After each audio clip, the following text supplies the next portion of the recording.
Bonjour à tous. Merci d'être ici pour notre atelier sur la santé durable. Alors, on va peut-être commencer par se présenter. Donc moi, je suis Charlène Fusy, je suis senior manager chez Foresight depuis 3 ans et je travaille principalement sur des problématiques de prévoyance, santé et retraite. Merci.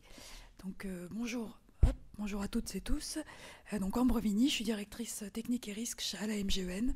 Donc évidemment, je travaille sur des problématiques santé et prévoyance, parce que c'est le cœur de métier de la MGEN. Donc aujourd'hui, on va vous parler de la santé durable. Hop, j'ai l'occasion de vérifier si ça marche, absolument. Donc déjà, la durabilité, c'est 3 axes. Souvent, on imagine ça, enfin, on limite ça au réchauffement climatique, mais en réalité, c'est tout ce qui est sociétal, économique et environnemental. Et sur ces 3 axes, en réalité, touchent la santé. Et donc, les assureurs santé peuvent jouer sur la santé, enfin, peuvent jouer sur ces 3 leviers, que ce soit l'égalité homme-femme, le réchauffement climatique, la disparité de la santé sur le territoire français.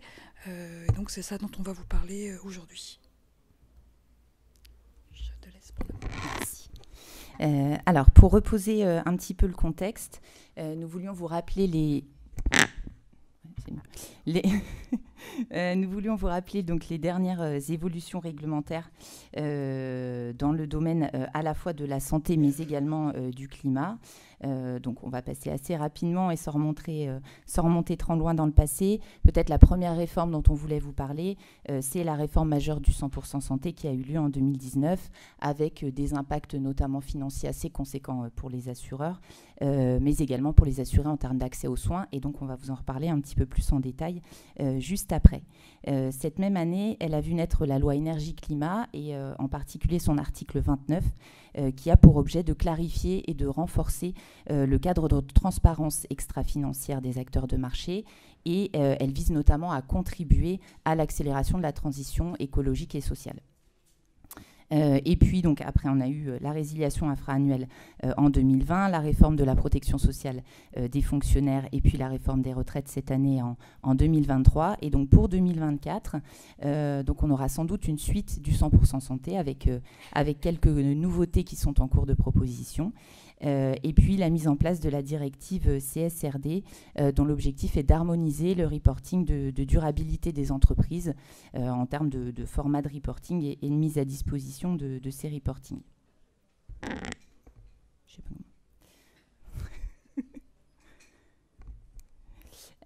Alors, nous allons regarder dans une deuxième partie donc, les impacts socio-économiques pour l'assureur et les assurés. Et donc, on souhaitait tout d'abord faire un petit zoom sur les effets des inégalités sociales sur la santé. Et ce que nous voulions rappeler, c'est qu'on observe des espérances de vie qui sont différentes selon le gradient social de santé, c'est-à-dire que les plus démunis ont une espérance de vie plus faible que les personnes avec une position sociale plus favorable, mais surtout ils sont en moins bonne santé que les autres, avec de moins bonnes chances de survie face à des cancers, plus d'hospitalisation, etc. Et cela est notamment en lien avec leur faculté de renoncement aux soins, puisqu'on le sait, la sécurité sociale ne couvre qu'une partie des dépenses de santé, les assureurs ne vont rembourser qu'une partie du reste à charge sur ces dépenses de santé, et donc lorsque ces personnes n'ont pas les moyens ou ne sont pas suffisamment couvertes en termes de garantie d'assurance, eh bien cela peut induire un renoncement aux soins et au dépistage, notamment pour certains soins qui ont un prix assez élevé et en particulier pour certains actes dans un contexte de forte inflation. Donc le 100% santé, il a justement été introduit pour répondre à cette problématique de renoncement aux soins. Donc on rappelle ici les éléments détaillés qui ont conduit à cette réforme afin de permettre un meilleur accès aux soins dentaires, optiques et audiologie. Et donc c'était des postes sur lesquels on observait un fort renoncement aux soins et un reste à charge important pour les Français. Donc à titre d'exemple, sur les prothèses auditives, plus de 2 millions des Français renonçaient à s'équiper en appareil auditif, et ce principalement dû au reste à charge qui était très élevé d'environ 850 € par oreille. Donc, dans le cadre de cette volonté politique d'améliorer l'accès aux soins de qualité pour tous, le 100% santé, il a permis de garantir un panier de soins progressivement pris en charge à 100% par la sécurité sociale et les assureurs, et ce, en associant bien sûr la sécurité sociale et les assureurs, mais également les professionnels de santé, en instaurant des prix limites de vente sur certains actes, et puis les réseaux de soins. Alors, comme je le disais, la mise en place du 100% santé, elle a été progressive. Donc, elle a commencé au 1er janvier 2019. Et puis, on a atteint un 100% santé en optique et pour une partie du dentaire au 1er janvier 2020. Puis, au 1er janvier 2021, le 100% santé sur l'intégralité du dentaire et les prothèses auditives. Avec, bien sûr, une petite crise Covid au milieu de tout ça qui est venue tout perturber. Et donc, au 1er janvier 2024, il y aura sans doute une suite de la réforme avec quelques nouveautés. Donc, avant de vous parler de ces nouveautés, ce qu'on vous propose, c'est de regarder un petit peu dans le rétroviseur et de faire le bilan du 100% santé à travers une première publication qui est le rapport de la Cour des comptes qui a été publié en juillet 2022. Et donc ce rapport, il montre à la fois l'impact de la réforme pour les assureurs. Et donc la réforme du 100% santé, elle a coûté 2,5 milliards d'euros aux organismes d'assurance complémentaire sur les paniers 100% santé, ce qui représente 61% des dépenses en 2021. C'est donc 6 points de plus qu'en 2019 où la charge s'établissait à 55%. Donc la réforme, elle a bien renforcé la prise en charge des assurés, mais on observe des résultats inégaux entre les secteurs, avec un impact pour les assurés qui est plutôt positif pour les soins dentaires et l'audiologie.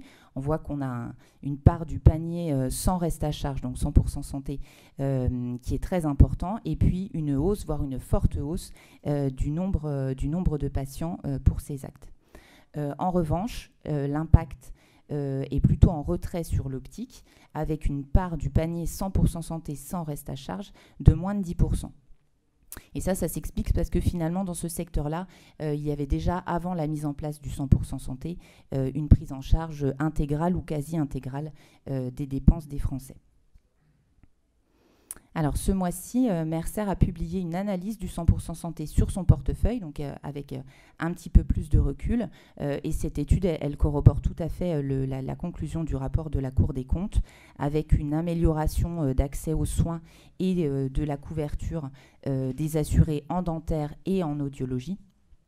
Donc avec des augmentations mécaniques des niveaux de prestations remboursés par les organismes assureurs, mais des effets bénéfiques qui pourraient se dégager sur le moyen terme grâce à la réalisation de soins préventifs. Et ce que Mercer observe également, c'est un faible recours au 100% santé en optique. Et donc finalement, ce que conclut Mercer en faisant écho à la conclusion du rapport de la Cour des comptes, c'est notamment la présence vertueuse des réseaux de soins qui contribuaient finalement déjà à des garanties optiques sans reste à charge pour les assurés.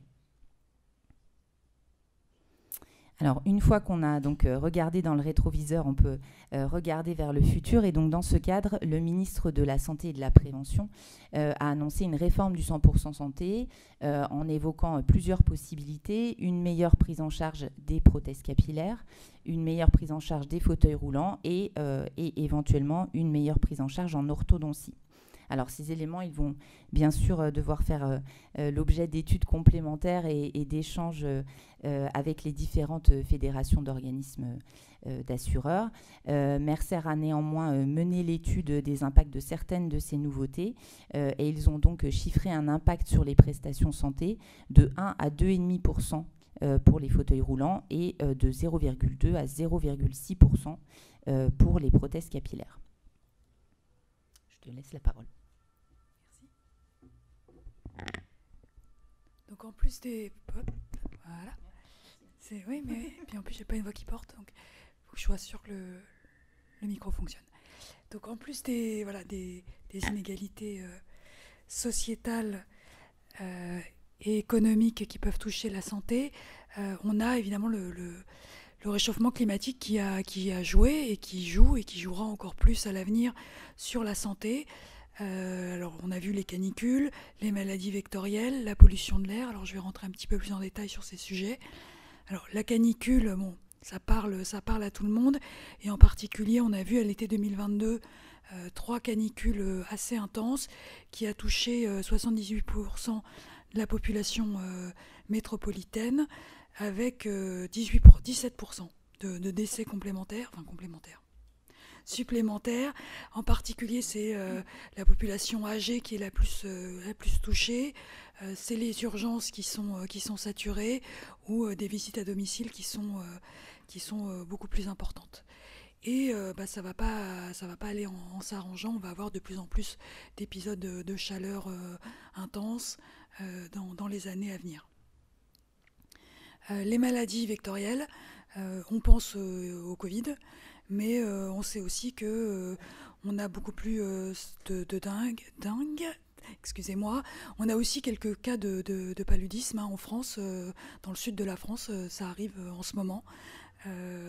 Et on a vu dans le magazine Nature qu'on anticipe aussi des milliers de virus qui vont passer de l'espèce animale à d'autres espèces, qui vont passer d'espèces à d'autres. Donc ce qu'on a vu avec le Covid pourrait arriver beaucoup plus fréquemment dans les années à venir. Et puis la pollution de l'air qui cause 40 000 décès par an.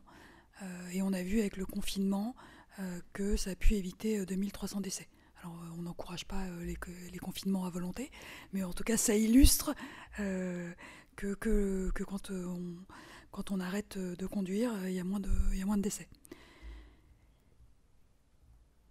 Aujourd'hui, on n'est clairement pas au pic du réchauffement climatique, donc on n'a pas encore une grande visibilité sur le pire de la situation et donc son impact sur la santé, mais on sait déjà qu'on n'est pas dans la pire situation sur la santé des Français, et c'est la santé même mondiale, et son impact pour les assureurs et pour les assurés. Donc la question, c'est qu'est-ce qu'on peut faire ? Alors ce qu'on peut faire comme employeur déjà, évidemment pour l'égalité hommes-femmes, c'est avoir une meilleure mutuelle pour nos salariés, avoir des immeubles d'exploitation qui sont moins énergivores. En tant qu'investisseur institutionnel, avoir des actifs investis un peu moins dans Total. Excusez-moi si vous avez des actions Total. Mais il y a, en tant qu'assureur santé, qu'est-ce qu'on peut faire ? Une petite pub pour la MGEN. Alors d'abord, il y a tout ce qui est prévention. Bon, évidemment, c'est un peu à la mode en ce moment, mais c'est parce qu'aussi c'est très important. La prévention, il vaut mieux prévenir que guérir. C'est un peu bête, mais c'est très vrai. Quand on fait du sport, on est moins malade. Nous, on a un réseau d'élus, mais bon, les assureurs capitalistes peuvent faire exactement pareil avec leurs agents pour aller voir les personnes âgées avant les canicules ou pendant les canicules pour s'assurer qu'ils vont bien, les encourager à s'hydrater. Encourager aussi à aller voir des psychologues pendant les périodes de Covid. Avec le réchauffement climatique, on sait aussi que les populations un peu jeunes s'inquiètent, à raison d'ailleurs. Donc c'est des politiques de prévention qui font que les gens vont mieux et qui font aussi que la consommation de soins revient moins cher. Et donc, pour vous présenter un autre exemple de solutions de prévention qui peuvent être mises en place par les assureurs santé plutôt que de juste régler des prestations. On a également pris l'exemple de Groupama Vie, donc qui est la filiale d'assurance de personnes de Groupama et qui a lancé cette année la marque Welly, qui propose sur la partie collective aux entreprises clientes de GGV et à leurs salariés un ensemble de services de prévention, de QVT et de bien-être au travail. Et donc, pour illustrer notre propos et faire écho aux conséquences du réchauffement climatique qu'on a cité précédemment, il propose notamment, et c'est le cas d'un certain nombre d'assureurs qui ont ce genre de plateforme de prévention, des campagnes de vaccination en entreprise, un coaching d'arrêt du tabac, un programme Octobre Rose, donc par rapport au dépistage du cancer du sein, un cancer du sein qui a des causes génétiques mais également des causes environnementales. Et puis également, et donc c'est un sujet, Ambre, dont tu as parlé, finalement le réchauffement climatique, il a un impact physique sur les hommes, mais il a également un impact sur la santé mentale de tous, alors d'origine à la fois physiologique et psychologique. Et donc dans ce cadre, il propose une solution complète d'accompagnement à la santé mentale, voilà, avec tout un format digital, avec des podcasts, etc., et des prises de rendez-vous avec des psychologues. En termes de prévention, il y a d'autres initiatives qui existent, alors plutôt en lien avec les politiques publiques de prévention et qui pourraient être intégrées dans des offres de santé qu'on pense durables. Alors, pour vous citer quelques exemples, il y a la Matmut qui a lancé une nouvelle offre qui s'appelle « Sentez-vous bien ».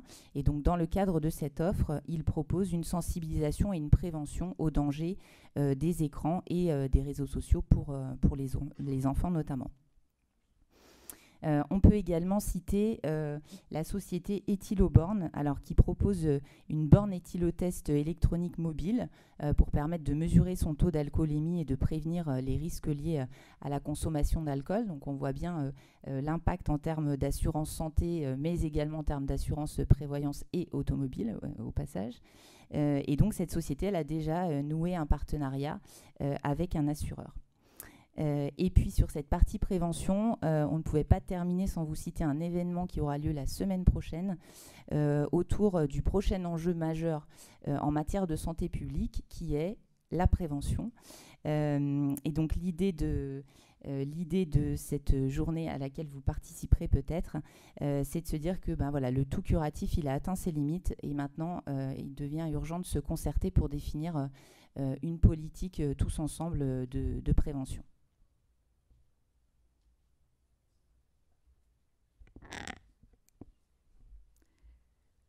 Donc, après la vraie prévention, l'adaptation, il va falloir adapter nos offres à l'évolution de l'environnement. Le remboursement des tests PCR, alors on y est un peu contraint par l'État, mais il y aura d'autres maladies, alors on ne l'espère pas, mais c'est possible. Donc il faudra adapter nos offres à ces nouvelles maladies. On pense aux maladies respiratoires notamment, puisque la pollution de l'air pourrait s'aggraver. On a parlé de la prévention, donc les psychologues, on pourrait améliorer la couverture. On pense à l'essor de la télémédecine, notamment pour réduire les inégalités d'accès aux soins dans les zones qui sont sous-dotées en médecins, et pour lutter contre le renoncement aux soins.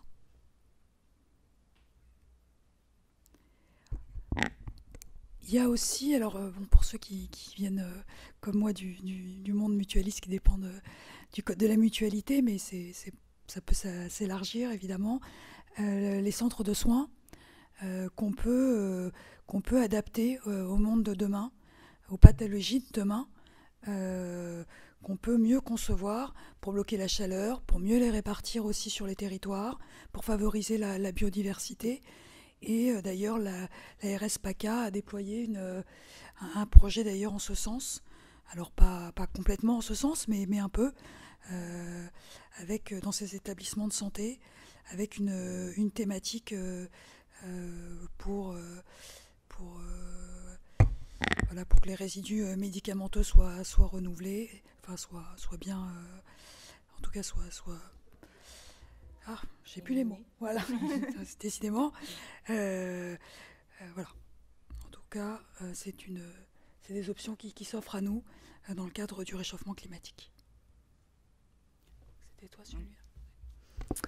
Et alors, pour finir sur ce thème de l'adaptation, on a trouvé intéressant de vous partager une idée qui est de considérer que, non pas uniquement que le changement climatique a un impact sur la santé, mais également que la santé peut être un levier d'action face au changement climatique.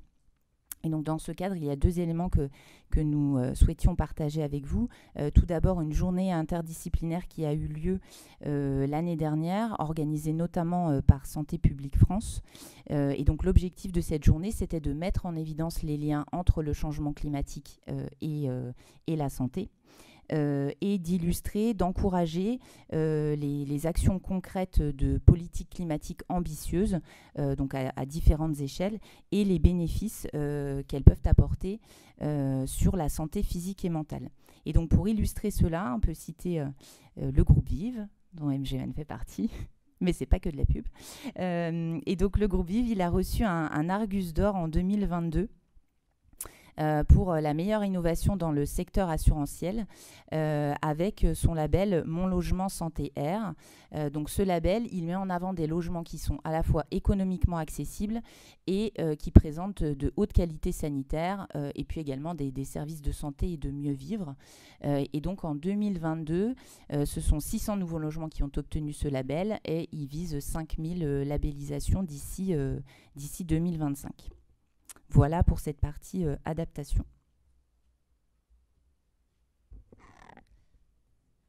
Donc clairement, la durabilité et ses leviers ont des impacts sur la santé. Nous, en tant qu'assureurs, on a un rôle à jouer, mais on ne pourra pas y jouer tout seul, parce que sinon ça va coûter trop cher à nous et aux assurés. Et puis de toute façon, on n'est pas assez gros pour le faire. On voit bien que s'il faut équiper les centres de soins, on ne pourra pas, nous, assureurs, équiper tous les hôpitaux. Donc il faudra travailler avec les pouvoirs publics pour mettre en place des politiques de santé ensemble.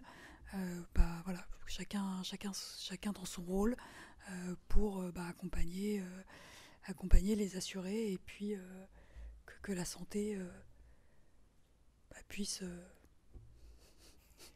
J'ai pas de conclusion qui aille bien, enfin qui soit trop positive, parce que c'est vrai que ça va être difficile d'assurer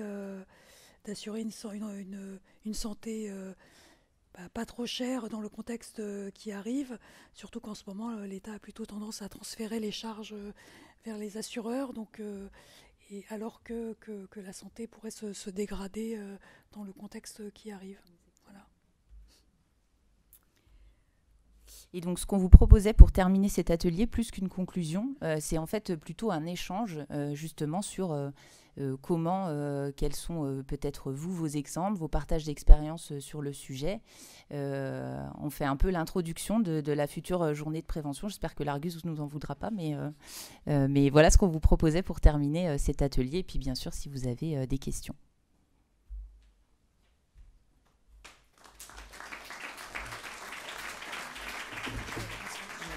Oui, voilà.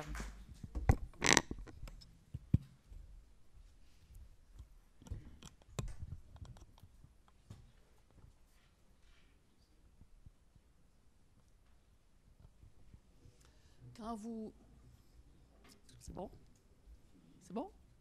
Quand vous parlez de prévention, est-ce que vous analysez ce qui est gagné par la prévention par rapport à ce que ça coûte? Alors, je ne sais pas si vous étiez là ce matin, mais il y avait un atelier sur la prévention, alors prévoyance et santé, donc de manière un petit peu plus large. Ce qu'ils expliquaient en tout cas ce matin, et effectivement, ça serait la suite à donner à ce type d'atelier, c'est de regarder grâce à l'ensemble de ces actes de prévention. L'objectif de ces actes, c'est bien de réduire la sinistralité à terme. Néanmoins, à l'instant T, ça demande sans doute un investissement, alors qui peut être... moi, de ce que j'ai vu dans différentes sociétés, plus ou moins imputées aux clients selon les dispositifs de prévention. Mais en tout cas, à court terme, ça n'est clairement pas rentable. C'est vraiment un engagement, pour moi, sur le moyen-long terme, en termes d'actes de prévention. Par contre, pour l'instant, ces dispositifs sont encore assez jeunes. Et donc, on n'a pas encore de recul et d'études vraiment chiffrées sur le sujet. En tout cas, pas d'études publiques ou pas d'études côté MGEN. C'est juste pour compléter, je sais pas si... Ouais, si, ça marche. Ouais. Ça va être un peu décevant comme réponse, mais au moins c'est pratique. C'est qu'on essaye quand même d'en faire, mais alors on est confronté à des problèmes RGPD. Souvent, c'est parce qu'il faut quand même à la fois, c'est le même adhérent, qui a accepté une campagne de prévention, et puis il faut suivre si il a été malade. Voilà, typiquement une campagne contre le cancer du sein, ou il faut suivre si l'assuré, l'adhérent a eu un cancer du sein. Donc on est quand même confronté à des problèmes RGPD. C'est très compliqué. Voilà. Moi, c'est la première difficulté qu'on rencontre, c'est vraiment de suivre le succès d'une campagne de prévention, c'est se retrouver confronté à des problèmes RGPD, en tout cas pour l'assureur. Moi, c'est ça que j'ai rencontré comme difficulté. Et donc, effectivement, en suivi ligne à ligne, je pense qu'il y a des complexités opérationnelles et réglementaires. Et puis, en suivi global, on pourra le voir que dans quelques années seulement. Ma réflexion là-dessus, c'est qu'on considère régulièrement la santé comme une dépense. Est-ce qu'on ne devrait pas effectivement la considérer comme un investissement?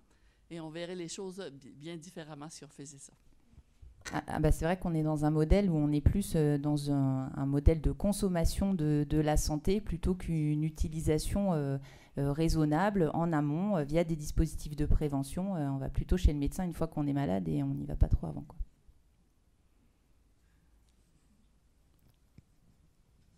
Mais c'est sûr que c'est vrai qu'on privilégie la prévention parce qu'on espère bien, in fine, que ça va coûter moins cher. Au-delà du fait qu'on espère que nos adhérents vont bien, parce que bon, quand même, on n'est pas des monstres, mais c'est vrai qu'on pense que ça va nous coûter moins cher s'ils adoptent la prévention plutôt que après se faire guérir. Juste, j'aurais voulu, Patricia Pingot, groupe ENER, je voulais juste mettre un petit complément. Donc nous, on intervient beaucoup au niveau des entreprises en matière de prévention. Et là où on voit où ça marche bien, et où alors c'est difficile de mesurer l'efficacité en tant que telle, mais on met en place des campagnes de dépistage, par exemple du mélanome ou du risque cardiovasculaire. Et notamment sur le mélanome, alors j'ai plus les chiffres en tête parce que c'est pas, voilà, je ne les ai pas préparés, mais je sais que les taux de détection sont assez significatifs. Et les salariés participent. Alors à chaque fois, c'est plein en quelques minutes ou quelques heures, parce qu'ils peuvent s'inscrire, c'est volontaire. Et les taux de détection de grains de beauté suspects sont assez significatifs. Donc on voit quand même que ça marche. Et derrière, en plus, l'image pour l'entreprise est vraiment positive. Enfin, c'est vraiment très, très RSE. Donc des démarches comme ça, oui, ça marche. Après, c'est vrai qu'aller les cibler numériquement et tout, c'est plus compliqué. Les problématiques RGPD sont là. Donc voilà. Merci beaucoup. Je crois qu'il y a... Ouais, au fond. Oui, je me permets une question qui fait le parallèle avec ce qu'on voit en yard, par exemple des détecteurs d'incendie ou tout ce qui est objet connecté. Est-ce qu'il y a des initiatives bien sûr en considérant les difficultés d'accès à la donnée, mais qui se basent sur des objets connectés en santé, qui permettraient justement de faciliter la détection précoce? Voilà. Alors moi, pas à ma connaissance par rapport au secteur assurantiel. Je pense qu'à titre effectivement individuel, aujourd'hui, il y a plein de dispositifs qui permettent de suivre un certain nombre d'indicateurs sur notre santé, que ce soit les montres connectées, même les téléphones, etc. Par contre, encore une fois, effectivement, pour être capable d'utiliser ces données, je pense qu'en tant qu'assureur, on a un pouvoir très, très limité.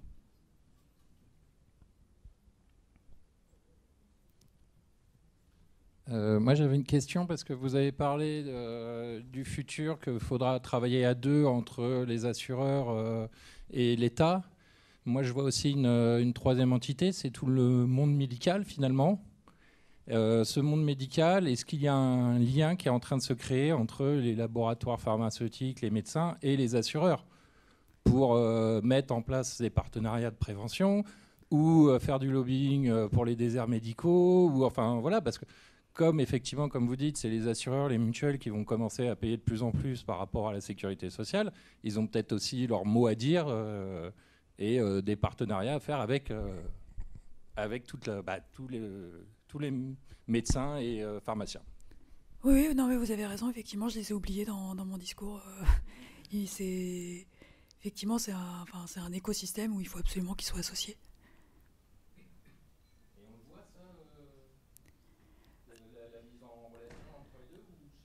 Alors, nous,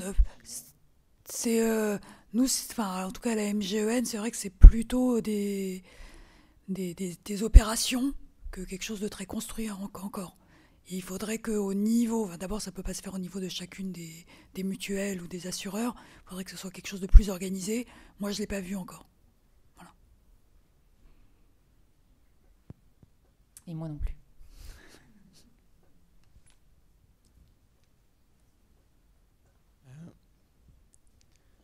Oui, bonjour. Merci pour la présentation, Quentin, pour BTP, pardon. Ma question, c'était, vous avez parlé ROI, enfin retour sur investissement, j'allais dire sur des dépenses de santé directes. Est-ce que vous avez regardé d'autres sujets comme la fidélité du client ou la satisfaction de l'assuré, enfin en tout cas qui sont plus associés à la perception qu'ont les assurés des services qui sont proposés? Alors moi, j'ai pas en tête de chiffres très précis, mais en tout cas, par rapport aux exemples qu'on a mentionnés, les retours, ils sont a priori très, très satisfaisants. Mais voilà, après, ce qui nous manque, c'est l'élément chiffré du retour sur investissement pour l'assureur. Mais je ne saurais pas vous donner de chiffres là en direct.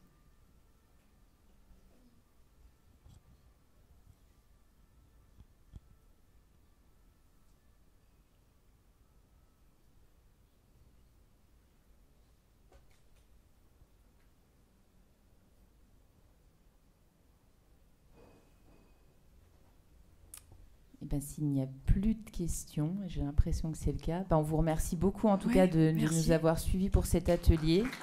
Et puis bonne fin de congrès.